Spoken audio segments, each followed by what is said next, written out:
ప్రేమ కృపా కనికరము గల మా ప్రియ పరలోకపు తండ్రి, నీకు వందనాలు, స్తుతులు, స్తోత్రాలు చెల్లించుకుంటున్నాం నాయన. ఇంతవరకు పాటల ద్వారా మహిమ పొందారు, స్తుతి ఆరాధనలో మాతో ఉన్నారయ్యా. మరి అదే రీతిగా సాక్ష్యాలు పంచుకోవడానికి ఇచ్చిన కృపకి వందనాలు, స్తోత్రాలు చెల్లిస్తున్నాం ప్రభా. వాక్యం ఏమైనా దేవుడు వాక్కు ద్వారా మీరే మాతో మాట్లాడుతున్నామని నిలబడిన మీ దీన దాసరాలైన నన్ను మీ శిలువ చాటును మరుగు చేసుకొని మీ వాక్కుని మీరే వినిపిస్తూ రమ్మంతండి ప్రార్థిస్తూ నన్ను నేను తగ్గించుకుంటూ మీ నామాన్ని హెచ్చిస్తూ యేసు క్రీస్తు నామములో ప్రార్థించి అడిగి వేడుకుంటున్నాను తండ్రి, ఆమేన్. దేవునికి మహిమ ఘనత ప్రభావములు కలుగును గాక. చప్పట్లు కొడదాం, ఒకసారి చేతులు పైకెత్తి చప్పట్లు కొడదాం. హల్లెలూయా, దేవునికి స్తోత్రం. ఈ రోజు వాక్య భాగంలోకి వెళ్దాము. అపోస్తుల కార్యము 5వ అధ్యాయము 17 నుండి చదువు. ప్రధాన యాజకుడును అతనితో కూడా ఉన్న వారందరూ అనగా సద్దుక్రియల తెగవారు లేచి మత్సరముతో నిండుకొని అపోస్తులను బలాత్కారముగా పట్టుకొని పట్టణపు చెరసాలలో ఉంచిరి. అయితే ప్రభువు దూత రాత్రి వేళ ఆ చెరసాల తలుపులు తీసి వారిని వెలుపలికి తీసుకొని వచ్చి, మీరు వెళ్లి దేవాలయంలో నిలబడి ఈ జీవమును గూర్చిన మాటలన్నీ ప్రజలతో చెప్పుడని వారితో అనేను. హల్లెలూయా, హల్లెలూయా. రోజు వాక్యపు అంశము మనది ఏంటంటే, దేవునికి లోబడుట వలన కలిగే కార్యములు, ఆశ్చర్య కార్యములు, అద్భుత కార్యములు. దేవునికి లోబడడం వలన మన జీవితంలో ఎలాంటి కార్యాలు జరుగుతాయి? అర్థమవుతుందండి? దేవునికి లోబడడం వలన మన జీవితంలో ఎలాంటి కార్యాలు జరుగుతాయి? దేవునికి లోబడకుండా ఉన్నట్లయితే ఎలా మనము ఉంటున్నాము, మన జీవితంలో పొందుకోకుండా ఎలా ఉంటున్నాము అనేది మనకి ఈరోజు తెలిసిపోతుంది. కుటుంబాన్ని బాగు చేయడము, తర్వాత పరిచర్యలు ఇంకా కూడా బలంగా చేయడం, అందరూ కూడా అద్భుతాలు ఆశ్చర్యకార్యాలు చేస్తున్నాడని చెప్పుకోవడం, ఇలా జరుగుతూ ఉంది. ఇలా ముందుకు వెళ్తూ ఉన్నారు. బలమైన ఆత్మను పొందుకొని వారు పరిచర్య చేస్తూ ముందుకు వెళ్తున్నారు. అయితే ఇక్కడ మన అపోస్తల కార్యం 5వ అధ్యాయం 17వ వచనంలో చదువుతున్న మాటలు ఏమంటే, ప్రధాన యాజకుడును అతనితో కూడా ఉన్న వారందరూ అనగా సద్దుకయ్యుల తెగవారు లేచి మత్సరముతో నిండుకొని ఏం చేస్తున్నారంటే, యేసుక్రీస్తు పరిచర్య చేస్తున్నప్పుడు కూడా ఇలాగే జరిగింది కదా. అయితే ఇప్పుడు పేతురు యోహానులు కూడా చేస్తున్నప్పుడు కూడా మరలా అదే విధంగా జరుగుతున్నప్పుడు అపోస్తులను బలాత్కారముగా పట్టుకొని పట్టణపు చెరసాలలో ఉంచిరి. ఎవరిని చెరసాలలో ఉంచడం జరిగింది? పేతురును యోహాను తీసుకొని వెళ్ళి, చెరసాలలో అంటే ఏంటిదండి? జైల్లో వారిని ఉంచడం అనేది జరిగింది. ఎందుకంటే మీరు బయట ఈ రీతిగా యేసుక్రీస్తు నామములో మీరు స్వస్థతలు చేయడానికి వీల్లేదు, ఆయన పేరు ఉచ్చరించడానికి వీల్లేదు, ఆయన గురించి మీరు ప్రకటించడానికి వీల్లేదు అని చెప్పినప్పుడు వారు ఏం చెప్పారంటే అందుకు పేతురు ఏం చెప్పాడు వారితోటి? దేవుని మాట వినుట శ్రేష్టమా, మీ మాట వినాలా? దేవుని మాట వినాలా, మీ మాట వినాలా అని అన్నారు కదా. అదే రీతిగా వారికి ఎదురు చెప్పి దేవుని మాట విని దేవునికి లోబడి దేవుని పరిచర్యలో ముందుకు వెళ్ళడం అనేది జరుగుతూ ఉంది. అలా వెళుతున్నప్పుడు ఇక్కడ ఏం జరిగిందంటే, వాళ్ళందరూ మత్సరముతో కూడుకొని పేతురుని యోహాను తీసుకుని వెళ్ళి చెరసాలలో జైల్లో పెట్టించడం అనేది జరిగింది. 19 చదవండి అమ్మా. బుధుగా రాత్రి వేళ ఆ చెరసాల తలుపులు తీసి వారిని వెలుపలికి తీసుకుని వచ్చి, మీరు వెళ్లి దేవాలయములో నిలబడి ఈ జీవమును గురించిన మాటలన్నీ ప్రజలతో చెప్పుడని వారితో అనేను. హల్లెలూయా. ఏం జరిగిందండి? చెరసాలలో పేతురుని వేసినప్పుడు అక్కడికి ఎవరు వెళ్ళారు? చెరసాలకి దేవదూత వెళ్ళడం జరిగింది. దేవదూత వెళ్ళి ఏం చేసిందంట? వారిని విడిపించి ఆ చెరసాల తలుపులు తీసి వారిని వెలుపలికి తీసుకొని వచ్చి చెప్పి ఏం చెప్పిందంట? జీవమును గూర్చిన మాటలు మీరు వెళ్ళి దేవాలయములోకి వెళ్ళి నిలవబడి జీవమును గురించిన మాటలు ప్రజలందరికీ చెప్పుడని వారితో చెప్పాను. ఏ విధంగా చెప్పాలంట? జీవమును గురించిన మాటలు దేవాలయములోనికి వెళ్ళి ప్రజలందరికీ కూడా తెలియజేయండి. మీరు ఇక్కడ బంధించబడి ఉండడానికి వీల్లేదు. గొప్ప శక్తిని, గొప్ప పరిశుద్ధాత్మ శక్తిని మీరు పొందుకున్నారు కాబట్టి మీరు జైల్లో ఉండడానికి వీలేదు. మీరు చేయవలసిన పని ఏంటి? ఆయన గురించి, జీవము గల దేవుని గురించి మీరు ప్రకటించాలి. కాబట్టి మీరు వెళ్ళి దేవాలయముకు వెళ్ళి ప్రకటించండి, జీవము గల దేవుని గురించి ప్రకటించండి అని దేవదూత వచ్చి జైల్లో ఉన్న వారిని విడిపించుకొని బయటికి తీసుకొని వెళ్ళడం అనేది జరిగిందండి. అలా వెళ్ళినప్పుడు మళ్ళా తెల్లవారగానే ఆ యొక్క ప్రధాన యాజకులు వీళ్ళందరూ ఏం చేస్తున్నారంటే, జైల్లో పెట్టించిన వారిని తీసుకొని రండి బయటికి అని చెప్పి తీసుకొని రమ్మన్నప్పుడు బంట్రోతు వెళ్ళి తీసుకొని రావడానికి వెళ్ళాడు. కానీ అక్కడికి వెళ్ళేసరికి అక్కడ ఏముందంటమ్మా, చదవండి అమ్మా, తలుపులు తీసినప్పుడు లోపల మాకు ఒకడైనను కనపడలేదని వారికి తెలిపిరి. మొత్తం కూడా మూసి ఉన్నాయి, భద్రంగానే, అంత భద్రంగానే ఉంది, కానీ లోపల ఎవరు లేరయ్యా అని చెప్పి బంట్రోతు వచ్చి అక్కడ వారికి తెలియజేయడం అనేది జరిగింది. అంతటా దేవాలయపు అధిపతి ప్రధాన యాజకులను ఆ మాటలు విని ఇది ఏమవునో అని వారి విషయమై ఎటు తోచక ఉండరు. అప్పుడు ఒకడు వచ్చి, ఇదిగో మీరు చెరసాలలో వేయించిన మనుషులు దేవాలయంలో నిలిచి ప్రజలకు బోధించుచున్నారని వారికి తెలుపగా. హల్లెలూయా. ఇక్కడ ఏం జరిగిందండి? అద్భుతం జరిగింది. జరిగిందా లేదా? ఎలా జరిగింది? చెరసాలలో వేసినప్పుడు దేవదూత వారిని బయటికి నడిపించడము, తెల్లవారగానే చెరసాలలో ఉన్న వారిని తీసుకురండి, వారికి ఇంకేదో ఒక శిక్ష విధించుదాము అని వీళ్ళు ఆలోచిస్తున్నప్పుడు వారు అక్కడికి వెళ్ళి చూసినప్పుడు వారు అక్కడ చెరసాలలో లేరు. తర్వాత ఏమైంది అని ఆశ్చర్యపోతా ఉన్నారు వాళ్ళందరూ. అలా ఆశ్చర్యపోతున్నప్పుడు వీళ్ళు ఎక్కడున్నారంట? చెరసాలలో వేయించిన మనుష్యుడు ఆ దేవాలయములో నిలిచి ప్రజలకు బోధించుచున్నాడని. ఎక్కడ నిల్చున్నాడు? ప్రజలతో నిలబడి వారికి బోధిస్తున్నాడట, ప్రజలకు బోధించుచున్నాడని వారికి తెలపగా అధిపతి ప్రజలు రాళ్లతో కొట్టుదురేమో అని భయపడి బలాత్కారం చేయక వారిని తీసుకొని వచ్చిన. ప్రజలందరూ కూడా వారు చెప్తున్న మాటలు, వాక్యాలు వింటున్నారు కాబట్టి ఇప్పుడు వీళ్ళని మనం ఏమన్నా కూడా చెరసాలలో నుంచి మరలా మనం బలవంతంగా తీసుకొస్తే ప్రజలందరూ ఏంటి, వాళ్ళంత అద్భుతాలు ఆశ్చర్యకారాలు చేస్తుంటే మీరు తీసుకెళ్తున్నారని యేసుక్రీస్తు విషయంలో కూడా ప్రజలు రాళ్లతో కొడతారేమో అని కూడా అప్పుడు కూడా సేమ్ ఇదే మాటలు మనము వినడం జరిగింది. అవును కదా? ఇక్కడ కూడా అదే మాట, మనుషులకు కాదు దేవునికే మేము లోబడవలెను కదా. హల్లెలూయా, హల్లెలూయా. మేమేం చెప్పాము? ఆయన నామాన్ని బట్టి మీరు ఎక్కడ కూడా బోధించకూడదని ఆల్రెడీ 4వ అధ్యాయంలో 19వ వచనంలో అక్కడ జరిగింది.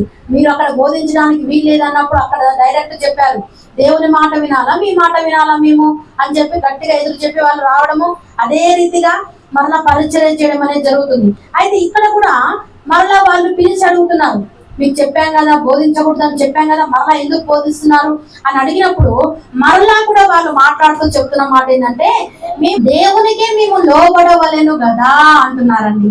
ఎవరికి లోబడాలంట? దేవునికి లోబడాలి. లోబడటం అనేది ఈరోజు చాలా ప్రాముఖ్యమైన విషయం అండి. లోబడటం అంటే ఏంటిది? తగ్గించుకోవడం, ఉండడం అనేది. లోబడాలి. ఎవరికి లోబడాలి? దేవునికి లోబడాలి. లోబడడం అంటే ఏంటిదండి? దేవుడు చెప్పినట్టుగా వినటం, దేవుడి మాట వినటం. అంటే మరి మీరు దేవునికి లోబడుతున్నారు అంటే ఏం చేస్తున్నారండి? దేవుడు చెప్పిన మాటలను చేస్తున్నాం. దేవుని మాట వినాలి. మేము ఖచ్చితంగా చెప్తాము, ఆయన మాటలకే మేము లోబడతాము, ఆయనకే మేము లోబడతాము అని చెప్పి ఈ విధంగా మేము సాక్షరముగా ఉన్నామని చెప్పడం జరిగిందండి. లోబడటం అనేది మనం నేర్చుకోవాలి. లోబడటం అంటే ఏ రీతిగా ఇంకా మనం దేవునికి లోబడాలి, ఎంత మనుషులకు లోబడుతున్నామా, దేవునికి లోబడుతున్నామా, దేవునికి ఏమైనా వ్యతిరేకముగా మనం చేస్తున్నామా అనేది మనము అర్థం చేసుకోవాలి. తర్వాత ఇక్కడ మనం కిందికి వచ్చినట్లయితే, వారి మాట విని అత్యాగ్రహం తెచ్చుకొని వీరిని చంపను ఉద్దేశించగా సమస్త ప్రజల వలన ఘనత నొందిన వాడును. అయితే ఇక వారికి బాగా కోపం వచ్చిందండి. కోపం వచ్చి ఇక చంపివేయాల్సిందే పేతుర్ని, ఇక ఉంచొద్దు అని నిర్ణయం అనేది తీసుకోవడం జరిగింది.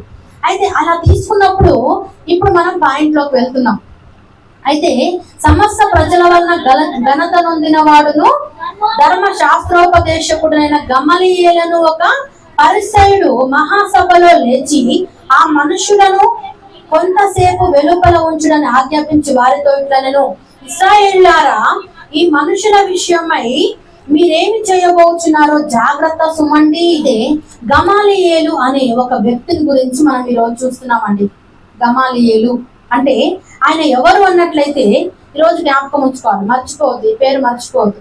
అయితే ఎవరు అంటే ధర్మశాస్త్రోపదేశకుడు అంటే మరలా ఇంకొక మాట ఉంది, పరిసయుడు అంటే.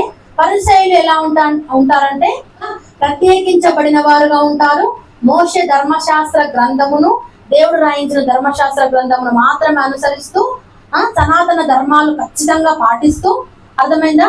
ఇప్పుడు యేసుక్రీస్తుని వీళ్ళు ఆరాధిస్తున్నారు కదా, యేసుక్రీస్తు కాదు. తర్వాత ఏంటి, పాత నిబంధన గ్రంథము ధర్మశాస్త్రం అని చెప్పి ధర్మశాస్త్ర పండితుడు అనమాట, ఆరితేరిన వాడనమాట. ధర్మశాస్త్రంలో ఆరితేరిన వాడుగా ఉన్నాడు, అన్ని విషయాలు తెలిసిన వాడు. ఎలా మాట్లాడాలంటే గొప్ప అనుభవము కలిగిన వాడు అనమాట గమలీయేలు అనే ఒక వ్యక్తి. అయితే ఆ వ్యక్తి అక్కడ ఉన్నాడు. ఉండి ఏం చెప్తున్నాడంటే పేతుర్ని చంపాలని ఆలోచించినప్పుడు అయితే వీళ్ళు ఏం చేస్తున్నారంటే పేతుర్ని కొద్దిసేపు వెలుపల ఉంచండి అని చెప్పి వీరితో మాట్లాడుతూ చెప్తున్నాడు గమలీయేలు. ఏం చెప్తున్నాడంటే, ఇశ్రాయేలీయులారా, ఈ మనుషుల విషయమై మీరేమి చేయబోతున్నారో జాగ్రత్త సుమండి అని చెప్తున్నారు. ఈ మనుషులను మీరు చిన్న చూపు చూడడానికి లేదు, వీరి విషయంలో మీరు జాగ్రత్తగా ఉండండి అని వారిని హెచ్చరించడం అనేది జరిగింది. ఎందుకంటే ధర్మశాస్త్ర పండితుడు, అన్ని విషయాలు తెలిసిన వాడు, అన్ని చదివిన వాడు, గొప్ప పండితుడుగా ఉంటున్నాడు కాబట్టి, ఒక పెద్ద స్థానంలో అతను ఉంటున్నాడు కాబట్టి, ఒక పెద్ద వాడిగా ఒక మాట సలహా చెప్తున్నాడు. చెప్పినప్పుడు ఆయన మాటను వీళ్ళు వినడం అనేది జరిగింది, విన్నారు వెంటనే. కాబట్టి ఇక్కడ 38లో చదువుతున్నా, కాబట్టి నేను మీతో చెప్పినదేమనగా, ఈ మనుషుల జోలికి పోక వారిని విడిచిపెట్టుడి. హల్లెలూయా.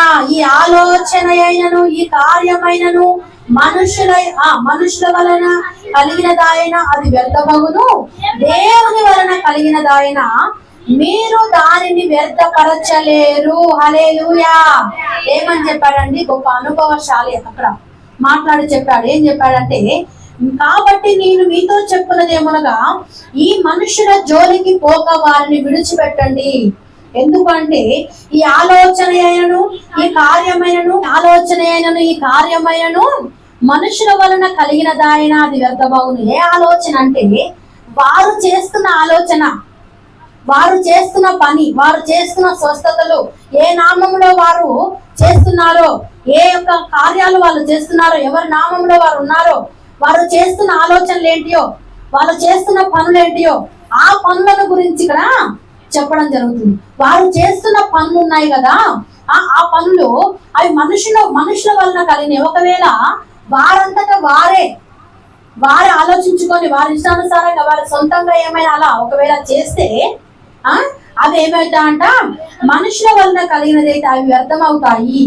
వారంతటా వారే ఒకవేళ చేస్తే చేసుకోనియండి, వారిని వదిలిపెట్టేసేయండి. మనుషుల వలన చేసేది ఏది కూడా నిలబడదు. మనుషులు చేస్తున్నారేమో ఒకవేళ గొప్ప కార్యాలైనా, అద్భుతాలైనా, ఆశ్చర్యకార్యాలైనా ఏం చేస్తున్నారో మనుషుల వలన చేసేదైతే అది ఒకవేళ ఖచ్చితంగా నిలబడదు. తర్వాత ఇంకో మాట ఏమంటున్నాడండి, దేవుని వలన నిజంగా వారు నిజమైన దేవుని వలననే కలిగినదైతే మీరు దానిని వ్యర్థపరచలేదు. హల్లెలూయా. ఒకవేళ వారి ఇష్టానుసారంగా వాళ్ళ సొంత అక్కడ వారు చెప్పడం కూడా జరిగింది, మా సొంత శక్తి చేతనైనను సొంత బలము చేతనైనను మా భక్తి చేతనైనను మేము చేయట్లేదు అని వారు చెప్పారు కదా. అయితే ఇక్కడ కూడా అదే మాట, ఒకవేళ వారు సొంత శక్తి సొంత బలము చేత ఒకవేళ చేస్తే ఆ కార్యాలు ఆ పనులు ఏది కూడా అక్కడికక్కడే ఆగిపోతాయి. అంతకంటే పైన కూడా ఇక్కడ ఒక ఇద్దరిని హెచ్చరించి చెప్పడం జరిగింది గమలీయేలు. ఎవరినంటే యూదా అనే వ్యక్తి ఇద్దరిని కూడా అక్కడ చెప్పడం అనేది జరిగింది. 36 నుండి 38 వరకు ఉంటుంది. అక్కడ ఇద్దరు వ్యక్తుల్ని చూపించి వారు కూడా ఇలాగే చేశారు కానీ వారు నిలవలేదు. చదవండి అమ్మ పైన, మీకు అది ఉదాహరణ చదివితే కూడా మీకు కొంచెం అర్థమవుతుంది. ఈ దినములకు మునుపు దూద లేచి తనకు గొప్పవాడు అని చెప్పుకొని ఇంచుమించు 100 మంది మనుషులు వానితో కలుసుకుని వాడు చంపబడరు. వానికి లోబడిన వారందరూ చెదరి వ్యర్థులైరి.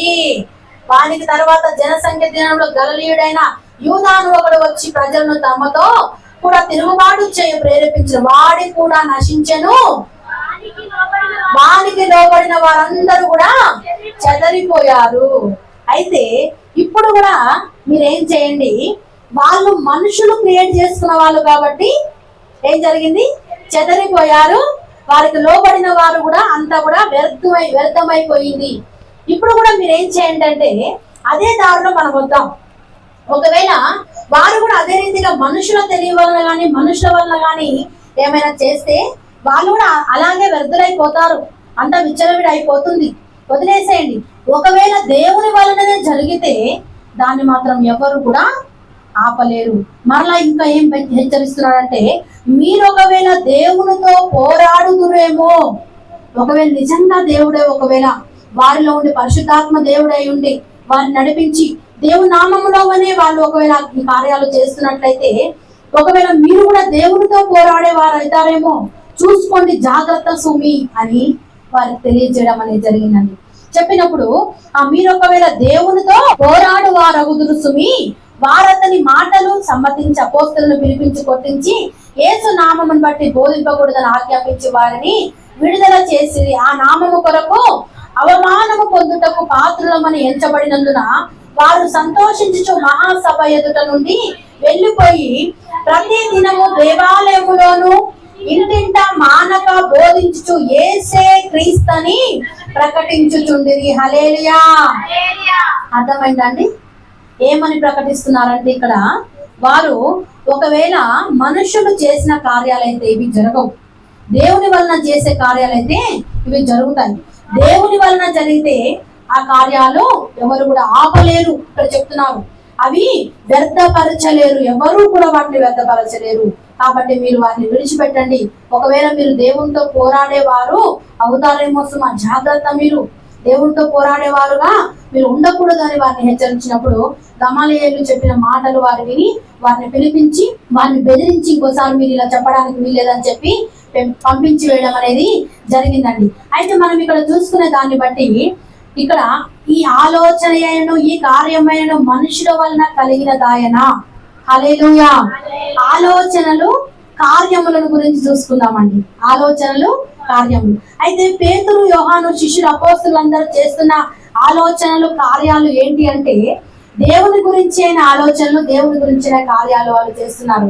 అయితే మనము మన జీవితంలో ఏ రీతిగా వీటిని ఆలోచించుకోవాలన్నట్లయితే, మన జీవితంలో ఏం ఆలోచిస్తున్నాం, ఎలాంటి ఆలోచనలు ఆలోచిస్తున్నాం, ఎలాంటి కార్యాలు మన జీవితంలో జరుగుతున్నాయి అన్నట్లయితే మన ఆలోచనలు ఎలా ఉన్నాయి, దేవుని పరంగా మన ఆలోచనలు ఉన్నాయా?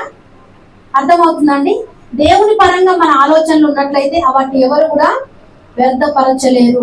మన సొంత తెలివితో ఒకవేళ మనం ఆలోచించామనుకో, ఏదైనా ఏ పనిలో కానీ ఇంకా ఏదైనా సరే మన జీవిత విషయంలో ఎలాంటి ఆలోచనలైనా మనం సొంతంగా ఆలోచించి చేసినట్లయితే అవి ఏమైతాయంట? వ్యర్థమైపోతాయి.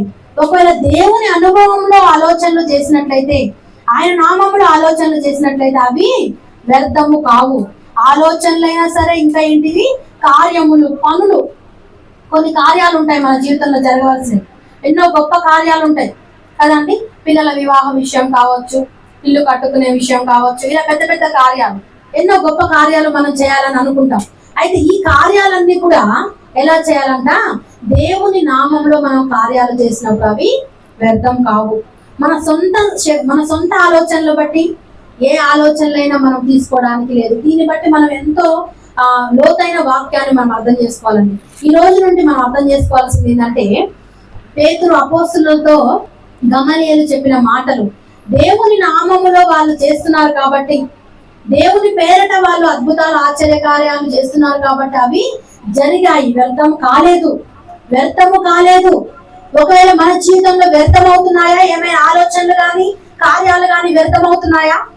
ఆలోచించుకుందాం. మన జీవితంలో ఏమైనా ఆలోచనలు, ఏమైనా కొన్ని ఆలోచించుకుంటాం, ఇలా చేయాలి, అలా చేయాలి, ఇలా ఉండాలి, అలా ఉండాలని ఆలోచించుకుంటారు. కానీ అవి ఏమైతాయంట? వ్యర్థమవుతాయి. మొన్న ఒక సిస్టర్ ఎవరో చెప్తా ఉన్నారు, నేను పలానా జాబ్ చేయాలనుకున్నాను కానీ అది వ్యర్థమైపోయిందని. అయితే ఎందుకు వ్యర్థమైంది? అది దేవుని చిత్తం అయి ఉంటే అది వ్యర్థం అస్సలు కాదు. అర్థమవుతుందండి? దేవుని చిత్తం కాదు కాబట్టి అది వ్యర్థమైపోయింది. అంటే అలా ఉదాహరణకు చెప్తున్నాం. ఎన్నో మన జీవితాల్లో కూడా కొన్ని మనం ఎన్నో గొప్పగా ఆలోచించుకొని ఉండొచ్చు, కొన్ని కార్యాలు తలపెట్టి ఉండొచ్చు, కానీ అవి వ్యర్థమవుతా ఉంటాయి, వ్యర్థం అయి ఉండొచ్చు.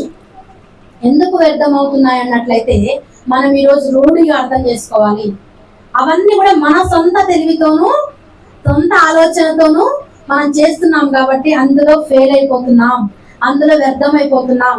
కాబట్టి మనం చేయవలసింది ఏంటంటే, దేవుని నామములో మనం ప్రతి కార్యం కూడా ఆయన ఆలోచనలు బట్టి, ఆయన యొక్క నడిపింపును బట్టి, అయ్యా నీ కార్యాలు మా ఎడల జరిగించు, నీ ఆలోచనలు బట్టి మమ్మల్ని నడిపించు, అన్నట్టుగా మనం ప్రార్థన పూర్వకంగా మన ఆలోచనలు కానీ మన కార్యాలు కానీ ఆయన పేరట మనం చేసినప్పుడు మన కార్యాలు వ్యర్థంగా అవ్వవు. వ్యర్థం అవుతున్నాయంటే అది ఒకవేళ మన సొంత శక్తి చేత, బలం చేత, మన ఆలోచనల చేత, మన తెలివితేటలు ఎలాంటి అండి? మన తెలివితేటలు మురికి గుడ్డ లాంటి అంటారు కదా.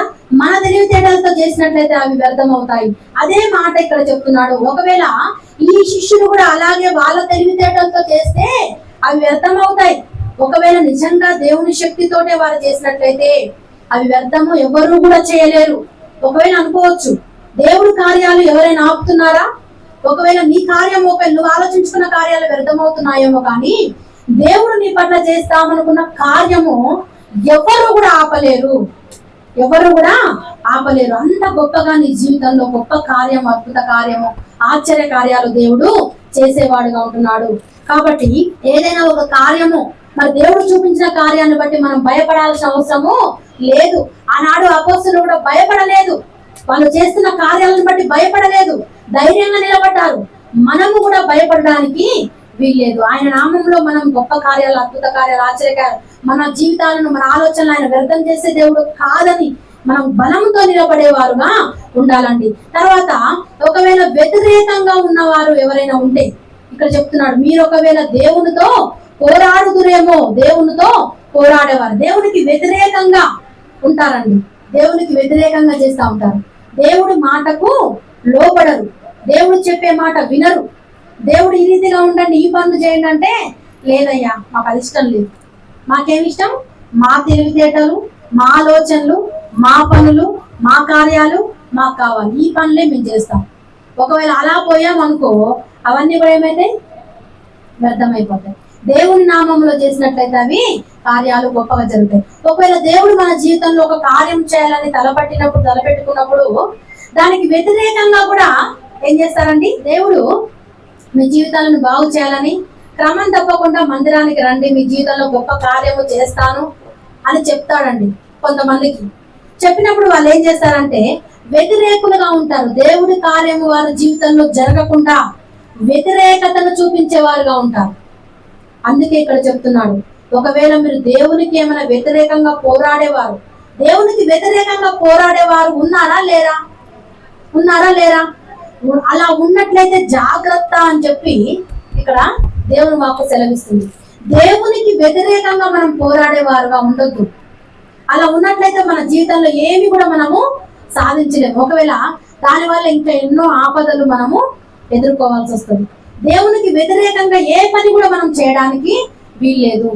దేవునికి వ్యతిరేకంగా ఎన్నో చేస్తూ ఉంటారు. దేవుడు ఈ పని చేయొద్దు, ఇది చేయడం తప్పు అని చెప్పినప్పుడు, ఈ కార్యమును చేయొద్దు అని దేవుడు చెప్పినప్పుడు, హెచ్చరించినప్పుడు, గమలీయేలు హెచ్చరించినప్పుడు వారందరూ కూడా విన్నారు.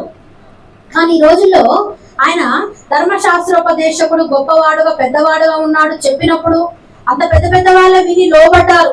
కానీ ఈ రోజుల్లో దేవుడు చెప్పిన మాటను కానీ, సేవకులు చెప్పిన మాటను కానీ వినకుండా దేవునికి వ్యతిరేకంగా తిరుగుతూ ఉన్నారు. జీవితాలను ఏం చేసుకుంటున్నారు? వ్యర్థం చేసుకుంటున్నారండి. జీవితాలను వ్యర్థం చేసుకునే వాళ్ళు, వ్యతిరేకంగా జీవించేవారు కూడా ఉంటున్నారు. కాబట్టి మనం అర్థం చేసుకోవాలి, వ్యతిరేకంగా జీవించేవారుగా ఉండడానికి వీల్లేదు. దేవుని కార్యాలు, అద్భుతాలు, ఆశ్చర్య కార్యాలు మన జీవితంలో జరగాలి. మన ఆలోచనలు బట్టి, మన తెలివిని బట్టి మనం ఏ పనులు కూడా చేయడానికి వీల్లేదు. తర్వాత ఈ రీతిగా వారితోటి ఆ యొక్క గమలీయేలు చెప్పినప్పుడు వారందరూ విన్నారు. వారు అతను పిలిపించి పంపించి వేయడం అనేది జరిగిందండి. తర్వాత వారు ఏం చేశారంటే శిష్యులను పంపించి వేసినప్పుడు వాళ్ళు వెళుతూ ఏమంటున్నారంటే, చదవండి అమ్మా 41, ఆ నామము కొరకు అవమానము పొందుటకు పాత్రులమని ఎంచబడినందున వారు సంతోషించుచు మహాసభ ఎదుట నుండి వెళ్ళిపోయి ఏం చేస్తున్నారంటండి, ఆ నామము కొరకు అవమానము పొందుటకు పాత్రులము, మేము దీనికి తగ్గవారము, దీనికి సరైన వారము మేమే, మాకంటే ఇంకా ఇంతకంటే గొప్పవారు దీనికి ఎవరు కూడా చేయలేరు. ఎందుకంటే దేవుని నామాన్ని బట్టి అవమానం పొందుకోవనే అంత యోగ్యత మాకు మాత్రమే ఉంది, అటు ధన్యత దేవుడు మాకు మాత్రమే ఇచ్చాడు. కాబట్టి దాన్ని బట్టి వాళ్ళు ఏం చేస్తున్నారు, చెరసాల్లో వేస్తే, కొడితే, బెదిరిస్తే ఏం చేస్తారంటే ఎవరైనా భయపడతారు, బాధపడతారు.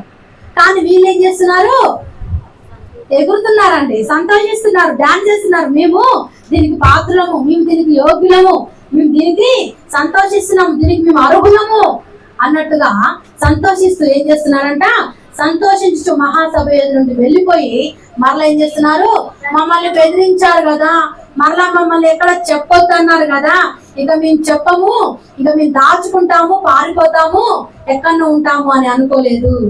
అలా అనుకున్నారు. ఎప్పుడు యేసుక్రీస్తు చనిపోయినప్పుడు శిష్యులు అక్కడ ఉన్నారండి? లేరు కదా. కానీ పరిశుద్ధాత్మ శక్తి పొందుకున్న తర్వాత వాళ్ళు భయం అనేది లేదు, భయం పోయింది. కాబట్టి వారు ఏం చేస్తున్నారు, మేము భయపడతాము, వారు బెదిరిస్తున్నారు కదా, చెరసాలలో వేస్తున్నారు కదా, ఇక ఇంకోసారి మీ దేవుని గురించి ప్రకటించమని వాళ్ళు అనుకోలేదు. కానీ ఏం చేశారంట, ప్రతి దినము కూడా దేవాలయములోను తర్వాత ఇంటింట మానక బోధించుచు యేసే క్రీస్తుని ప్రకటించుచుండిరి. హల్లెలూయా. ఏం ప్రకటిస్తున్నారండి? మానకుండా మీరేమైనా చేసుకోండి, ఎందుకంటే మేము దానికి అర్హులము, దానికి తగ్గ వారము మేమే, దానికి సూట్ అయిన వారము. కొన్నిసార్లు మనం కూడా అంటాం, దానికి తగ్గదాన్ని నేనైతేనే దానికి సూట్ అవుతాను కొన్ని విషయాలు అనుకుంటారు కదా. వీళ్ళు కూడా అదే అనుకుంటున్నారు. ఆ రీతిగా నేనైతేనే ఆ యొక్క దానికి సూట్ అవుతాను అనుకొని ఏమనుకుంటు ప్రతి దినము కూడా దేవాలయములోను, తర్వాత ఇంటింట సువార్త, తర్వాత మర్చిపోకుండా మానకుండా ఒక్క రోజు కూడా గ్యాప్ అనేది లేకుండా ఏం చేస్తున్నారంట, బోధించు. ఏమని బోధిస్తున్నారంట? యేసే క్రీస్తని, యేసు క్రీస్తే దేవుడని, ఆయన మన కోసం భూలోకానికి వచ్చాడని, మన కోసం రక్తం చిందించాడని, మన కోసం ప్రాణం పెట్టాడని, మన కోసమే తిరిగి లేచాడని, ఆయనను మేము చూసామని, మేమే దానికి సాక్ష్యమని, మీరు అతన్ని చంపారు, దేవుడు అతన్ని లేపాడు, దానికి మేమే సాక్ష్యము, మీ కన్న వాటిని విన్న వాటిని మేము చెప్పకుండా ఉండలేము అని ఇవన్నీ కూడా చెప్పుకుంటూ వారు దేవుని ప్రకటించుకుంటూ సువార్త ప్రకటిస్తూ దేవునికి లోబడి ఉన్నారండి. దేవునికి మాత్రమే లోబడి ఉన్నారు. మనం దీన్ని బట్టి ఈరోజు అర్థం చేసుకోవాలి. మనం దేవునికి లోబడి ఉంటున్నామా? దేవునికి లోబడి దేవుడి మాటలు వింటున్నామా? మానక వారు ఏం చేస్తున్నారండి? మరి మనము కూడా మానకుండా ప్రకటించడం పక్కన పెట్టండి, ఎందుకు లేదు మనకు. కానీ మందిరానికైనా కనీసం మానకుండా మందిరానికి వస్తున్నామా? ఒక వారం వచ్చిందంటే, ఇంకో ఆదివారం వచ్చిందంటే, పోయిన వారం పోయినా కదా, ఈ వారము ఒక పోయినా ఏం కాదు, ఒక వారము రుమ్మా కొడదాం, ప్రతి వారం వెళ్ళిపోతాండి. ప్రతి ఒక్కరికి అనిపిస్తుంది ఈ మాట. అనిపించిందా? అనిపించలేదండి? అనిపిస్తుంది. సాతాను గాడు తీసుకొస్తూనే ఉంటాడు, నువ్వు మందిరానికి పోయి ఏడవాక్యం వింటావు, ఈ వారం అంతా దేవుని దీవెన ఆశీర్వాదాలు పొందుకుంటావు అని ఖచ్చితంగా అనిపిస్తూనే ఉంటది. అనిపించరా? అనిపించుకొని ఈ ఒక్క వారం వద్దులే, వద్దులే చాత కట్టలేదు, ఏదో ఒక వంక సాకులు. కానీ పరిశుద్ధాత్మ శక్తిని పొందుకున్నప్పుడు మనము ఖాళీగా ఉండలేము, మందిరానికి రాకుండా ఉండలేము, దేవుని స్తుతించకుండా ఉండలేము, ఆయన ఆరాధించకుండా ఉండలేము. ఎప్పుడు ఆదివారం వస్తుందా, ఎప్పుడు నా తండ్రి సన్నిధికి వెళ్ళాలా, ఎప్పుడు ఆయన ఆరాధించాలని ఎంత అవమానమైనా, ఎంత నిందలైనా, ఎంత చేత కాకపోయినా, అవునా, వాళ్ళ అవమానాన్ని ఎదుర్కొన్నారా లేదా, ఎంత బాధ అయినా పొందుకున్నారా? కొంచెం చేత కాకపోతే ఎప్పుడు ఏ వంక దొరుకుద్దా మందిరానికి పోకుండడానికి, ఏ సాకు చెప్తామా అన్నట్టుగా ఎదురు చూసే వాళ్ళు ఉంటారండి.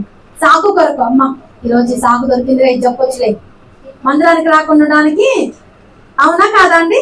ఈ సాకు దొరికింది, ఇది జరిగింది, ఈరోజు మందిరానికి రాలేదు అందుకే అని చెప్పొచ్చు. అమ్మాయి సాకు దొరికిందంటే ఇక సంతోషం అండి ఆ రోజు. నిజంగా అలాంటివి మనస్తత్వాలు ఉంటాయి. కానీ శిష్యులు ఆనాడు ఏ సాకు కూడా చెప్పలేదు. మందిరానికి రావడానికి, ఆయన స్తుతించడానికి, ఆరాధించడానికి మానక ఆరాధిస్తూ వచ్చినారు. అలా చేస్తున్నారు, దేవునికి లోబడి ఉన్నారు. కాబట్టి అక్కడ గమలీయేలు చెప్పిన మాట ఏంటిదంటే, మరి దేవుడు ఒకవేళ దేవుడే చేసినట్లయితే, దేవుని వలనైతేనే కలిగిందైతే, ఇది ఎవరు కూడా దాన్ని వ్యర్థపరచలేరు, ఎవరు కూడా దాన్ని ఆపలేరు. ఆ సువార్తను ఎవరు కూడా ఆపలేరు. ఆగిందండి సువార్త? ఆపగలిగారు ఎవరన్నా? దీన్ని బట్టి అర్థమైందా ఇప్పటికైనా గొప్ప దేవుడని, ఆయన నిజమైన దేవుడు, దేవుని వలన కలిగినదాయన అనే మాటలో ఆ పెద్ద వ్యక్తి, ధర్మశాస్త్ర పండితుడు, ఆరితేరిన వాడు చెప్పిన మాట, దేవుని వలన కలిగినదాయన, ఇది ఎవరు కూడా ఆపలేరు. దేవుని వలన కలిగినదా కాదా? ఇది మనుష్య వలన కలిగినదా కాదు, దేవుని వలన కలిగినదని ఇక్కడ మరి ఒకసారి రూఢి అవుతా ఉంది. దేవుని వలన కలిగింది కాబట్టి ఈ రోజు మరలా ఇంకా కూడా ప్రకటించబడుతుంది దేవుని వాక్యం. ఎవరు కూడా దాన్ని ఆపలేకపోతున్నారు. చూడండి వారిని ఎంత బాధ పెడుతున్నా, ఎంత హింసిస్తున్నా. ఆగిందా? ఎందుకు ఆగలేదు? దేవుని వలన మాత్రమే అది కలిగింది కాబట్టి దాన్ని ఎవరు కూడా ఆపలేకపోయారు. మన జీవితంలో కూడా మనం ఇది జ్ఞాపకం ఉంచుకోవాలి. దేవుడు నిన్ను ఎన్నుకున్నట్లయితే, దేవుడు ఏర్పరచుకున్నట్లయితే నిన్నెవరు కూడా ఆపలేరు. నువ్వు హృదయపూర్వకంగా దేవుని అంగీకరించినట్లయితే, దేవుడు నీలో ఉన్నట్లయితే దేవుని కార్యాలు, అద్భుత కార్యాలు, ఆశ్చర్య కార్యాలు చూస్తావు. ఒకవేళ నీ సొంత తెలివితో, నీ సొంత ఆలోచనతో, దేవుని అనుభవం లేకుండా, దేవునికి లోబడకుండా ఏమైనా చేద్దాం అనుకున్నావు అనుకో, ఏమి కూడా నువ్వు చేయలేవు, నువ్వు కొనసాగించబడలేవు. అక్కడికక్కడ జీవితము ఫుల్ స్టాప్ పెట్టబడుతుంది. కాబట్టి మనం ఇటు అనుభవంలో దేవునికి లోబడాలి. దేవునికి లోబడే విషయంలో ద్వితీయోపదేశ కాండంలో ఒక మాట మనం చదువుకున్నాం. 13వ అధ్యాయము 14వ వచనంలో చదువుతారా? తొందరగా అక్కడ ఒక మాట ఉంది. నీ దేవుడైన యెహోవాకు లోబడే ఆయన మాటలు మాత్రమే మీరు వినాలి అని అక్కడ ఒక మాట ఉంది. ఇది ఎక్కడ రాయబడ్డదంటే ధర్మశాస్త్ర గ్రంథంలో రాయబడింది. గమాలియేలు అనే వ్యక్తి చదివాడు కదండి, ధర్మశాస్త్ర పండితుడు అతడు చదివిన మాట అదే. ఏం చదివాడండి? దేవుని చదవాలి తొందరగా. 13:4 ద్వితీయోపదేశ కాండం. నీ దేవుడైన యెహోవాకు లోబడి ఆయనకే భయపడి ఆయన ఆజ్ఞలను అనుసరించి ఆయన మాట విని ఆయనను సేవించి ఆయనను హత్తుకొని ఉండవలెను. హల్లెలూయా, హల్లెలూయా. ఎవరిని సేవిస్తున్నారు? ఎవరిని హత్తుకుంటున్నారు? ఎవరి మాటలు వింటున్నారు? ఎవరికి లోబడుతున్నారు? అర్థం చేసుకుందామా ఒకసారి? దేవునికే లోబడుతున్నావా? దేవుని మాటలే వింటున్నావా? ఆయన ఆజ్ఞలకే లోబడుతున్నావా? ఆయననే హత్తుకుంటున్నావా? ఆయన మార్గంలోనే నడుస్తున్నావా? లేదా ఇంకా ఏమైనా వేరే మార్గం నీకున్నదా? ఆలోచించుకోవాలి. ఆనాడు అపోస్తలులు ఏ రీతిగా ఉన్నారండి? దేవునికి లోబడ్డారు కాబట్టి ఎన్నో కార్యాలు వాళ్ళ జీవితంలో, అద్భుతాలు, ఆశ్చర్య కార్యాలు జరుగుతున్నాయి. మరి నీ జీవితంలో జరగట్లేవా అద్భుతాలు, ఆశ్చర్య కార్యాలు? దేవుని వలన జరగట్లేవు. నీ సొంత ఆలోచనలతో నువ్వు చేస్తున్నావు కాబట్టి కార్యాలు చూడలేకపోతున్నావు. దేవుని వలన జరిగినదైతే అది వ్యర్థపరచబడదు. దేవుని వలన నీ కార్యాలు నువ్వు జరగాలి. అప్పుడు నువ్వేం చేయాలి? ఇప్పుడు మనం చదివిన మాట, దేవునికి లోబడి ఉండాలి. ఇంకోటి ఏంటిదమ్మా? దేవునికి లోబడాలి, దేవునికి భయపడాలి, ఆయన ఆజ్ఞలను అనుసరించాలి, ఆయన మాట వినాలి, ఆయనను సేవించాలి, ఆయనను హత్తుకోవాలి. ఎన్ని చదువుతున్నాం? 7 చదువుతున్నామండి. 7 సూత్రాలు మనం నేర్చుకున్నట్లయితే, ఈ 7 అనుభవాల గుండా మనం వెళ్ళినట్లయితే మన జీవితంలో కూడా అద్భుతాలు, ఆశ్చర్యాలు ఎవ్వరు కూడా ఆపలేరు. ఎవరు కూడా ఆపలేరు. అవి వ్యర్థపరచబడవు. దేవుని నామంలో మన జీవితంలో కార్యాలు జరుగుతాయి. మనం వాటిని చూడగలుగుతాము. మనం దేవునికి లోబడాలి, ఆయనకు భయపడాలి, ఆయనకు లోబడాలి. ఇవన్నీ కూడా ఉన్నదండి. ఇలాంటి అనుభవం మనకి ఉందండి. నాకు ఈ అనుభవం ఉందండి అన్న వాళ్ళు చేయొద్దండి. హల్లెలూయా. 7 ఇప్పుడు చదివిన 7 నాకు ఉన్నాయండి. నేను ఆ రీతిగానే ఉన్నాను. హల్లెలూయా. లేదండి ఈ 7 అనుభవాలు, దేవుని మాట వినను, దేవునికి లోబడను, దేవునికి భయపడను, ఆయన ఆజ్ఞలను అనుసరించి నడవను. దేవుని మాటలు అంటే ఏదో చెప్పుకొని పోయి అయిపోయింది, వాక్యం అయిపోయింది దేవుని మందిరంలో అన్నట్టు కాదు. మనం నేర్చుకోవాల్సిన మాటలు హృదయాంతరంగంలోనికి పుచ్చుకొని పోవాలి. ప్రతి మాట దేవుని అనుసరిస్తున్నావా? దేవునికి భయపడుతున్నావా? దేవునికి లోబడుతున్నావా? దేవునికి భయపడుతున్నా. భయపడితే మందిరానికి వస్తున్నావా? ప్రతి ఆదివారం దేవునికి లోబడుతున్నావా? అంటే లోబడటం అంటే దేవుని మాట వినటం. దేవుడు ఏ రీతిగా నేను నడవమంటున్నాడో, ఏ రీతిగా ఉండమంటున్నాడో ఆ రీతిగా ఉంటున్నావా? తర్వాత ఇంకోటి ఏంటిదమ్మా? దేవుని ఆజ్ఞలను అనుసరించి నడవడం. దేవుడు చెప్పిన ప్రతి మాట తూచా తప్పకుండా చేస్తున్నావా? మాట వింటున్నావా? ఆయనను సేవిస్తున్నావా? ఆయన ఆరాధిస్తున్నావా? ఆరాధించే అనుభవం కూడా ఉండదండి కొంతమందికి. దేవుని హృదయపూర్వకంగా ఆరాధించే అనుభవం కూడా అందులోనే ఉంటుంది. మనం చదివే దగ్గర దానిపైనే ఉంటుంది. దేవుని హృదయపూర్వకంగా ఆరాధించాలని ఉంటుంది అక్కడే. దేవుని మీరు మీ దేవుడైన యెహోవాను నీ పూర్ణ హృదయముతో, పూర్ణాత్మతోను సేవించుచున్నారు లేదో తెలుసుకొనుటకు దేవుడైన యెహోవాను మిమ్మును పరీక్షించుచున్నాడు. ఏం చేస్తున్నాడంట? మిమ్మును పరీక్షించు. మీరు దేవుణ్ణి ఆరాధిస్తున్నారా, హృదయపూర్వకంగా సేవిస్తున్నారా లేదా అని దేవుడు ప్రతి ఒక్కరిని పరీక్షిస్తున్నాడండి. దేవుణ్ణి ఆరాధించే అనుభవం కూడా కొంతమందికి ఉండదు. దేవుడు సర్వము కూడా చూస్తూ ఉంటాడు, అన్ని కూడా చూసే దేవుడుగా ఉంటున్నాడు. కాబట్టి ఆరాధించడం అనేది చాలా ప్రాముఖ్యమైన విషయం. హృదయపూర్వకముగా ఆయనను మనము ఆరాధించే వారంగా ఉండాలి, ఆయన సేవించే వారంగా ఉండాలి, ఆయన సన్నిధించే వారంగా ఉండాలి. ఇవన్నీ కూడా ప్రార్థన చేసుకుందాం ఈరోజు. ఒకవేళ ఆరాధించే అనుభవం లేదన్నట్లయితే, అయ్యా నాకు ఆరాధన నేర్పించయ్యా, నాకు ఆరాధన నోరుతోటి ఆరాధన చేయడం నాకు రావట్లేదయ్యా, నా నాలుక మందమైందయ్యా. అవునా కదా? నాలుక మందమైపోయి ఆరాధన కూడా చేయలేరండి, ఆరాధన కూడా చేయలేరు. ఆరాధన నోటి నుండి పలకలేరు మాటలు, ఎందుకంటే నాలుక మందమైపోతా ఉంటుంది.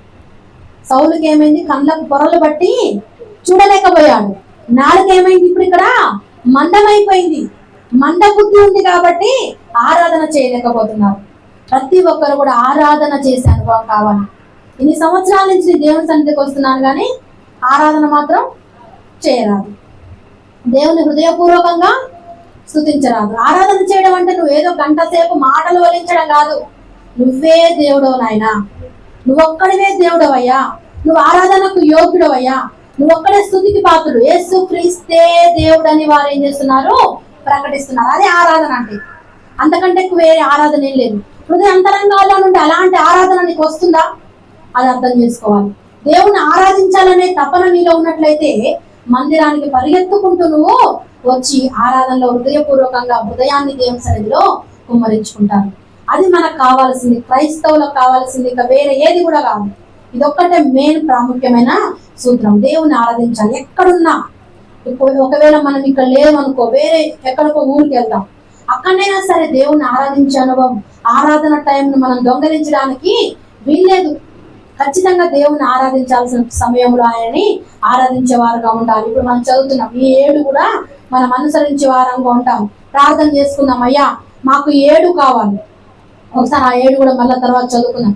తర్వాత దేవునికి లోబడి ఉండే విషయంలో యాకోబు 4:7 కూడా ఒక మాట ఉంది, చదువుదామని. దేవునికి లోబడి ఉంటే మరి మాకు వచ్చే లాభం ఏంటి? ప్రశ్న మీరు నన్ను వేసేది. దేవునికి లోబడి ఉండమని చెప్తున్నారు కదండి, మరి దేవునికి లోబడి ఉంటే మాకేంటి లాభము అంటారా? అంటున్నారా అండి? దేవునికి లోబడి ఉండడం వలన జరిగే కార్యం ఏంటిదంటండి? దేవునికి లోబడి ఉండుడి, అపవాదిని ఎదురించుడి. దేవునికి లోబడి ఉండడం వలన మనం ఏం చేయగలుగుతాము, ఎలాంటి శక్తిని పొందుకుంటాము, ఎలాంటి బలము దేవుడు మనకు అనుగ్రహింపజేస్తాడు? మీరు అడిగిన ప్రశ్న, మీ మనసులో ఉన్న ప్రశ్నకి నేను ఆన్సర్ చెప్తున్నా.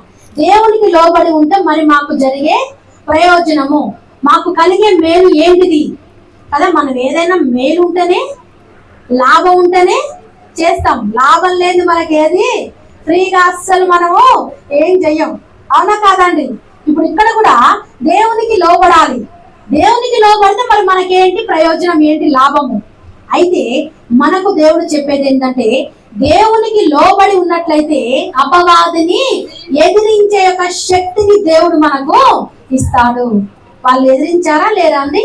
అపోస్తులు ఎదిరించారా లేరా? అపవాదిని ఎదిరించి ఎంతమందిని ఎదిరించారు. అపవాదిని ఎదిరించి ఎంతో వాళ్ళు ముందుకు దూసుకొని వెళ్ళడం అనేది జరిగింది. అపవాదిని ఎదిరించే శక్తి మనం పొందుకుంటాము దేవునికి లోబడి ఉంటే.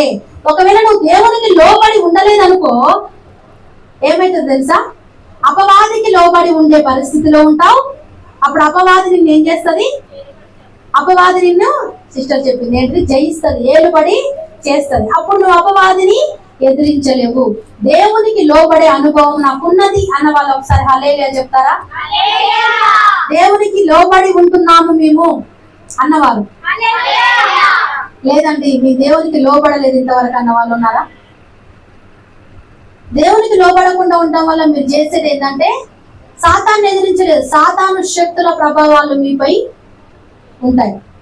మన దేవునికి లోబడే అనుభవం లేదు కాబట్టి సాతాను గాడు మనల్ని ఏం చేస్తాడు?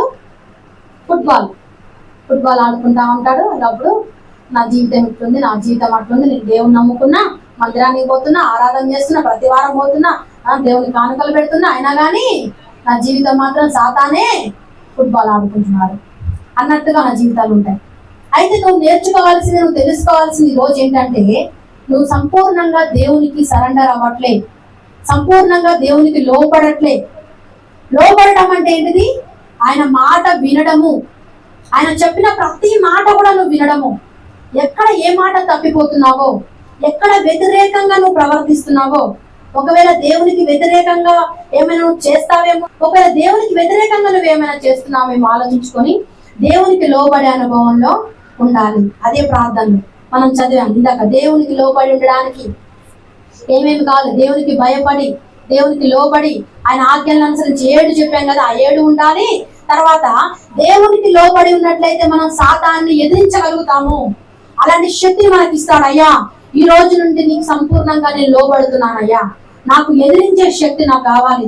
నా కుటుంబంలో సాతానుగాడు ప్రతిసారి కూడా ఏం చేసుకుంటున్నాడు అంటే వచ్చి ఏలుబడి చేస్తున్నాడు. వాడు అవకాశం కల్పించుకుంటున్నాడు, చోటు చేసుకుంటున్నాడు, వాడు చెలగాటం ఆడుతున్నాడు. ఒకవేళ నీకు లోబడలేదేమో, అయ్యా ఈ రోజు నుండి నీకు సంపూర్ణంగా నేను లోబడతా, సాతాన్ని ఎదిరించే శక్తిని నాకు ఈ ప్రభువా, ఆ సాతాను తలని చితకగొట్టాలి. నీకు లోబడి నీలో ఉన్న శక్తి అంతా నేను పొందుకొని, నీకు భయపడి, నీ మాటలని, నీ ఆజ్ఞలను అనుసరించి, నిన్ను సన్నతించి, ఇవన్నీ చదివాం కదా, అవన్నిటి కూడా నేను పొందుకొని సాతాను తలను చితకగొట్టి నా కుటుంబంలో సాతాను ఏలుబడి చేయడానికి వీల్లేదయ్యా. నీకు లోబడి నేను, నా కుటుంబం అంతా కూడా నిన్ను సన్నతించి నిన్ను ఆరాధించే వారుగా ఉండాలయ్యా. అటు రీతిగా అలాంటి శక్తి నాకు దయచేయి. లోబడే మనస్తత్వం నాకు దయచేయి. నాలో ఉన్న లోపం ఏంటిదో తీసివేయి. నా సొంత తెలివి, నా సొంత ఆలోచనలతో నేను ఏదో చేద్దాం అనుకుంటున్నా, కానీ ఇంతవరకు ఏమీ చెయ్యలేకపోయా, ఫెయిల్ అయిపోయా. నీ నామంలో చేస్తే ఏది కూడా వ్యర్థము కాదయ్యా. ఇక నుండి నీకు లోబడి నీ నామంలో చేసే అనుభవాన్ని నాకు నేర్పించు ప్రభువా. ఆ రీతిగా అనుభవంలో వెళ్ళాడండి ఎవరు? అబ్రహాం. చదువుదామా హెబ్రీ 11:8. అబ్రహాము పిలువబడినప్పుడు విశ్వాసమును బట్టి ఆ పిలుపునకు లోబడి తాను స్వాస్థ్యముగా పొందని ఉన్న ప్రదేశమునకు బయలు వెళ్ళెను. హల్లెలూయా. మరి ఎక్కడికి వెళ్ళవలెను అది ఎరుగక బయలు వెళ్ళెను. అబ్రహామును బట్టి మనం నేర్చుకోవాలి. అబ్రహాము పిలువబడినప్పుడు విశ్వాసమును బట్టి ఏం చేశాడు? లోబడ్డాడు. సంపూర్ణంగా అతనికి లోబడి వెళ్ళమన్నప్పుడు ఎక్కడికి వెళ్తున్నాడో కూడా చదవడమ్మా. తాను పొందనైన ప్రదేశమునకు బయలువెళ్ళను. మరి ఎక్కడికి వెళ్ళవలను, ఎక్కడికి వెళ్ళాలన్నా కూడా తెలియదు. పిలిచాడు, చిత్తం ప్రభువా, లోబడ్డాడు. అంతే. ఎక్కడికి నాయన, ఏంటి, నాకేందో చూపించు, నాకు అడ్రస్ తెలియకుండా ఎట్లా, ఇవన్నీ అక్కడ ప్రశ్నలు లేవు. మనకైతే అన్ని కావాలి. రూట్ మ్యాప్ కావాలి. ఇంకేంటిదండి, మొత్తంగా మ్యాప్ కావాలి మనకు. ఫస్ట్ అన్ని అడ్రస్లు తెలవాలి. ప్రతిదీ కూడా అలా అనుకుంటాం, కోరుకుంటాం. లోబడడం అంటే ఏంటంటే, దేవుడి మాట, ఒక మాట చెవులబడ్డదంటే దాని తదనంతరం దేవుడు ఏ కార్యం చేయని ఉన్నాడో దానికి తగ్గట్టుగా మనము లోబడి ఉండే అనుభవం అనేది నేర్చుకోవాలి. అబ్రహాము ఆ రీతిగా లోబడ్డాడు. ఆయన పిలిచినప్పుడు వాగ్దానాన్ని బట్టి ఆయన లోబడ్డాడు. ఏ రీతిగా లోబడ్డాడంట? విశ్వాసమును బట్టి లోబడ్డాడు. నీలో విశ్వాసము లేనట్లయితే నువ్వు లోబడలేవు దేవునికి. అర్థమవుతుందా? ఇంకొక పాయింట్ మనం దానికి జాయింట్ చేసుకోవాలి. విశ్వాసము లేదు కాబట్టి నువ్వు ఇంతకాలము దేవునికి లోబడలేక పోయావు. నీలో అల్ప విశ్వాసం ఉంది, భక్తిహీనత ఉంది. మన వారం కూడా భక్తిహీనతను గురించి ఎంతో లోతైన వివరణ కదండి. భక్తిహీనత వలన ఏం జరుగుతా ఉన్నాయండి? కార్యాలు జరగట్లేదు. భక్తిహీనత ఉంది, అవిశ్వాసం ఉంది, అల్ప విశ్వాసం ఉంది. కాబట్టి ఏం చేయలేకపోతున్నారు? లోపడలేకపోతున్నారు. కాబట్టి ఈరోజు తెలుసుకుందాం, విశ్వాసము కావాలి. విశ్వాసమును బట్టి అబ్రహాము ఏ రీతిగా లోబడ్డాడో మనం కూడా అట్టి రీతిగా లోబడి వాగ్దాన దేశము, ఆయన దేవుడు ఎక్కడికి వెళ్ళాలో తెలియదు, అయినా కూడా వెళ్ళాడంట. మొత్తం మనం చదువుతున్నాం, ఇంకా సమయం లేదు, ముగిస్తా. ఎక్కడికి వెళ్తున్నాడో తెలియదు, కానీ లోబడడం మాత్రము జరిగింది అక్కడ. కాబట్టి మనము కూడా సంపూర్ణంగా సరెండర్ అయిపోదాం. ఒకవేళ విశ్వాసం లేకపోవడం వల్ల లోబడలేకపోయావా? అబ్రహామును బట్టి నేర్చుకో. ఈరోజు విశ్వాసమును బట్టి అతను లోబడ్డాడు. విశ్వాసం లేనట్లయితే నువ్వు లోబడలేవు. అయ్యా, నాలో అల్ప విశ్వాసం ఉంది నాయన, నాలో విశ్వాసం లేదు ప్రభువా, నా ఎంతో నేను అల్ప విశ్వాసిగా ఉంటున్నాను ప్రభువా, నాకు విశ్వాసం మొదట దయచేయి. నీకు లోబడే విశ్వాసం నాకు దయచేయి. అబ్రహాం ఏ రీతిగా విశ్వాసం ద్వారా లోబడ్డాడో నేను ఆ రీతిగా నీకు లోబడాలి నాయన. అబ్రహాం మాత్రమే కాదు, అపోస్తులు పేతురు యోహానులు ఏ రీతిగా నీకు లోబడి దేవుని మాటకే మీరు లోబడవలను కదా అని వారు అక్కడ అనడం జరిగింది. దేవుని మాటకే మనం లోబడాలి. ఎవరికి కూడా మనుషులకు మనము లోబడవలసిన అవసరం లేదు. ఎవరికో లోబడి ఎవరి మాట దేవుని సన్నిధికి రాకుండా, దేవుని పనులు చేయకుండా, దేవుని కార్యాలు జరగకుండా కొంతమంది ఆపుతా ఉంటారు. దేవుని పనులు, దేవుని కార్యాలు ఒకవేళ ఎంత మంది ఆపినా కూడా ఆగవు. దేవుని కార్యాలు ఆగవు, అవి జరుగుతూనే ఉంటాయి. దేవుడు జరిపిస్తూనే ఉంటాడు. అద్భుత రీతిగా, ఆశ్చర్య రీతిగా మనము ఆ కార్యాలు చూడగలుగుతాం. కాబట్టి ప్రతి ఒక్కరం కూడా ఇంటి అనుభవంలో వెళ్ళేలాగా ప్రార్థన చేసుకుందాం. మోకరించాం. ప్రతి ఒక్కరం కూడా మోకరించి మరి దేవునికి లోబడే అనుభవం ఏ రీతిగా గమలీయేలు ధర్మశాస్త్ర పండితుడిగా ఉన్నాడు. మరి పేతురు యోహానులను అపోస్తలులను పట్టుకున్నప్పుడు చెప్తున్నాడు పెద్దవాడిగా ఉండి, మరి వారి జోలికి పోవద్దు. వారు ఒకవేళ వారి సొంత ఆలోచనల చేత చేసినట్లయితే అవి వ్యర్థమైపోతాయి. అందరూ కూడా వారు చెదిరిపోతారు. వారిని వదిలేసేయండి. ఒకవేళ దేవుని మూలంగా జరిగినట్లయితే వాటిని ఎవరు కూడా ఆపలేరు. ఒకవేళ మీరు కూడా ఏమైనా వ్యతిరేకంగా వారికి చేసిన వారై దేవునికి వ్యతిరేకంగా పోరాడే వారైతారేమో చూసుకోండి, జాగ్రత్త అని వారిని హెచ్చరించడం జరిగింది. అప్పుడు వాళ్ళు వారిని వదిలిపెట్టారు. మరి ఆ రీతిగా మన జీవితంలో కూడా అద్భుతాలు, ఆశ్చర్య కార్యాలు జరగాలంటే దేవునికి లోబడకుండా ఉంటున్నామా ఆలోచించుకుందాం. ప్రతి ఒక్కరు కూడా అబ్రహాం ఏ రీతిగా లోబడ్డాడో, విశ్వాసమును బట్టి లోబడ్డాడు. మరి దేవునికి లోబడాలంటే నీ దేవుడైన యెహోవాకు లోబడి, ఆయన మాటలు విని, ఆయన ఆజ్ఞలను అనుసరించి, ఆయనకు భయపడి, ఆయన చెప్పిన మాట విని ఆయన అనుభవం కూడా నేను వెళ్ళాలి. ఒకవేళ వ్యతిరేకగా నేను ఏమైనా ఉంటే అయ్యా నన్ను క్షమించండి ప్రభువా. ప్రార్థన చేసుకుందాం. నీ కార్యాలు నా ఎదుట జరగాలయ్యా, నా జీవితంలో జరగాలి నాయన. నా ఆలోచనల ద్వారా ఆయన కొన్ని కార్యాలు నేను చేయాలని తలపెట్టుకున్నాను కానీ అవి జరగట్లేవయ్యా. నీ నామంలో జరిగినట్లయితే అయ్యా ప్రతి కార్యం కూడా జరుగుతుంది. మరి నాయన నీ యొక్క నామంలో నా జీవితంలో కార్యాలు జరగాలయ్యా, జరిగించండి. ప్రతి ఒక్కరు ప్రార్థన చేసుకుందాం. మొదట మనం దేవునికి లోబడాలి, విశ్వాసమును బట్టి లోబడాలి. మరి అల్ప విశ్వాసం వల్ల నువ్వు దేవునికి లోబడలేకపోతున్నావా? దేవుడు నీ జీవితంలో చేసే కార్యాలను పొందుకోలేకపోతున్నావా? దేవుడు చేసే కార్యాలను చూడలేకపోతున్నావా? మరి నీ దేవుడు ఆలోచన, దేవుడు తెలివి కాక నీ సొంత తెలివి, నీ సొంత ఆలోచనలతో నువ్వు ఉండాలనుకుంటున్నావా? మరి ఈ రోజు దేవుడు నీతోటే మాట్లాడాడు. సరి చేసుకొని ప్రతి ఒక్కరం కూడా సరి చేసుకునే అనుభవంలో అయ్యా నువ్వు నాతోటే మాట్లాడావయ్యా. దేవుడు నీ జీవితంలో చేసే కార్యాలు ఎవరు కూడా వ్యర్థపరచలేరు. ఒకవేళ మనుషులు ఎవరైనా నీ జీవితంలో కార్యాలు చేయకుండా ఆపుతున్నారేమో, నువ్వు దేవుని పరంగా ఉన్నట్లయితే, దేవునికి లోబడి ఉన్నట్లయితే, దేవునికి లోబడి ఉంటే నువ్వు పొందుకునేది ఏంటిదంటే అపవాదిని ఎదిరిస్తావు. అపవాది శక్తులను వాటిని కాలు క్రింద వేసి తొక్కే శక్తిని దేవుడు నీకు ఇస్తాడు. కాబట్టి ఇంతవరకు నీకు ఆ శక్తి లేదా? నువ్వు దేవునికి లోబడలేదా? దేవుని శక్తి పొందుకోలేదా? అపవాదిని ఎదిరించే శక్తి పొందుకోలేదా? ఈ రోజు పొందుకో. దేవుడు నీకు అనుగ్రహింపజేస్తున్నాడు. నీకు లోబడుటలో ఎంతో ఆయన గొప్ప కార్యాలు, అద్భుత కార్యాలు, ఆశ్చర్య కార్యాలు చూడగలుగుతామయ్యా తండ్రి. మరి ఈ రోజు నీకు లోబడుట నాకు నేర్పించయ్యా. లోబడే కృపను అనుగ్రహింపజేసి సాతాన్ని ఎదిరించి కుటుంబంలోనైనా మరి నాయన శాంతి, సమాధానం, నెమ్మదిని మా అందరికీ కూడా దయచేయమని ఇంతబడిన వాక్యాన్ని మీరు బట్టి ఫలింపజేయండి. నూరంతల ఆశీర్వాదంగా మార్చండి. దుష్టుడు వచ్చి ఎత్తుకొని వెళ్ళకుండా కంచె వేసి కాపాడి విన్న ప్రతి ఒక్కరిలోనూ నాయన తండ్రి నూరంతల ఆశీర్వాదాలు వచ్చేలాగున ప్రతి కార్యం మీరే జరిగిస్తున్నామని, నేను అపవాదిని ఎదిరించే శక్తిని ప్రతి ఒక్కరికి దయచేయమని, ప్రతి ఒక్కరు మీకు లోబడి ఉండే కృపను అనుగ్రహింపజేయమని, నీ మాటలు విని నిన్ను స్తుతించి నిన్ను ఆరాధించే యోగ్యత ప్రతి ఒక్కరికి అనుగ్రహింపజేయమని తండ్రి. ప్రతి ఒక్కరి కుటుంబంలో మీ కార్యాలు మాత్రమే జరగాలి నాయన.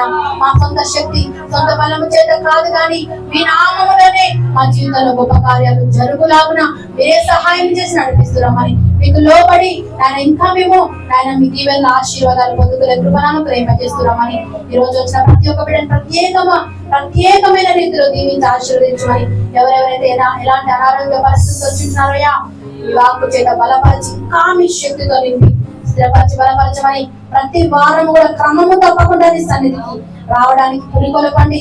ఆనాడు అపోస్తులు ఏ రీతిగా బోధించి ప్రకటిస్తూ వచ్చినారో దినదినము మరి ఇంటింటా బోధిస్తూ వచ్చినారయ్యా.